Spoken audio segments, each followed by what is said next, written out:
আসসালামু আলাইকুম ওয়া রাহমাতুল্লাহি ওয়া বারাকাতুহু। আশা করি মহান আল্লাহ তাআলার অশেষ রহমত ও দয়ায় আপনারা সবাই ভালো আছেন। প্রিয় দর্শক, এমন একটি বেদনাদায়ক স্থান যেখানে কেউ যেতে চায় না। জীবদ্দশায় কেউ দেখেনি স্থানটি। শুধু শুনেছে যে সেই স্থানটি খুবই ভয়াবহ। শুধু ভয়াবহর কথা শুনেই আস্তিক কিংবা নাস্তিক কেউ এই স্থানটিতে যেতে চায় না। যে স্থানটিকে না দেখে শুধু শুনেই যাওয়ার আগ্রহ হারিয়ে ফেলে মানুষ। সেই স্থানটি কত ভয়াবহ। প্রিয় দর্শক, বলছি জাহান্নামের কথা, যেখানে কেউ যেতে চায় না। মানুষ কিভাবে এই জাহান্নামকে চিত্রায়িত করবে, কিভাবে কল্পনা কিংবা বর্ণনা করবে জাহান্নামের ইতিবৃত্ত কিংবা আদি অন্ত। বর্ণনা কিংবা ইতিবৃত্ত জানা বা দেখার আগে কেউই এই বেদনাদায়ক স্থানে যেতে চায় না। জাহান্নাম এমন এক স্থান যেখানে মানুষের জানার বাইরেও অনেক শাস্তি ও যন্ত্রণা অপেক্ষা করছে। মানুষ ব্যথা, কষ্ট, নির্যাতন ও ক্ষতির সঙ্গে পরিচিত, কিন্তু জাহান্নামের ব্যথা, ক্ষতি, কষ্ট কিংবা নির্যাতন দুনিয়ার মতন নয়।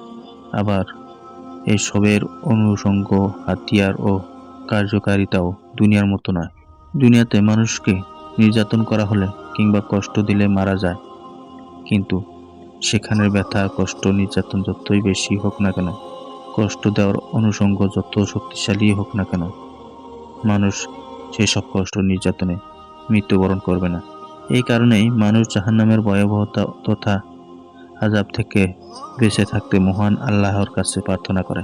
মানুষ তার সব চাহিদার কথা আলাদা আলাদাভাবে আল্লাহর কাছে তুলে ধরে, আর শেষে সব আবেদনের সঙ্গে জাহান্নাম কিংবা পরকালের আযাব থেকে মুক্তি লাভে আবেদনটি জুড়ে দেয়। জাহান্নাম কিংবা পরকালের কষ্ট কেউ পেতে চায় না, কিংবা কেউ জাহান্নামে যেতে চায় না।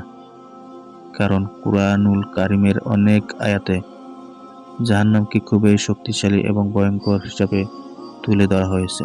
জাহান্নামের আযাব এবং শাস্তির কথা 2 মিনিটে বলে শেষ করা যাবে না। যে ব্যথা খুবই মারাত্মক। জাহান্নামের আগুন ও আযাব। জাহান্নামের আগুনের ব্যথা কখনো শেষ হয় না, যাকে বলা হয় ব্যথার পর ব্যথা, যন্ত্রণার পর যন্ত্রণা, অনবরত ব্যথা ও যন্ত্রণা।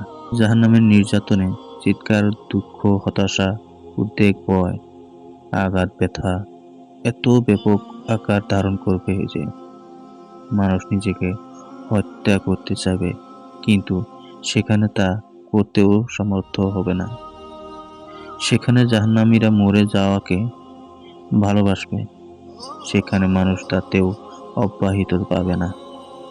হায় আফসোস, হায় আফসোস, হায় আফসোস। জাহান্নামীদের এই অবস্থা শেষ হবে না, তা চলতেই থাকবে। মানুষ জাহান্নাম সম্পর্কে এই সামান্য বর্ণনা শুনেই হৃদয়ে আঘাত অনুভব করে, খুব বেশি ভয় পায়। এই বেদনাদায়ক স্থানে কেউ যেতে চায় না। মানুষ জাহান্নাম দেখেনি, জাহান্নামের ঘ্রাণও পায়নি, কিংবা জাহান্নামের গর্জনও শুনেনি। তাহলে শুধু বর্ণনা শুনেই কেন ভয় পাচ্ছে কিংবা খারাপ লাগছে? জাহান্নামের বর্ণনা শুনে অন্য কারো জন্য এই খারাপ লাগা নয়, বরং নিজের জন্যই খারাপ লাগছে। কেননা কেউ জানে না কে জাহান্নাম থেকে অব্যাহতি পাবে।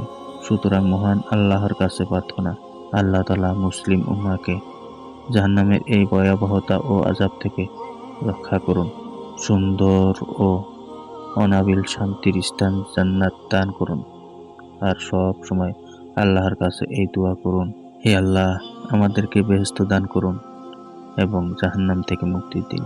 হে আমার প্রভু, আমাদেরকে দুনিয়ার কল্যাণ ও পরকালের কল্যাণ দান করুন, আর জাহান্নামের আগুন থেকে মুক্তি দিন। আমিন।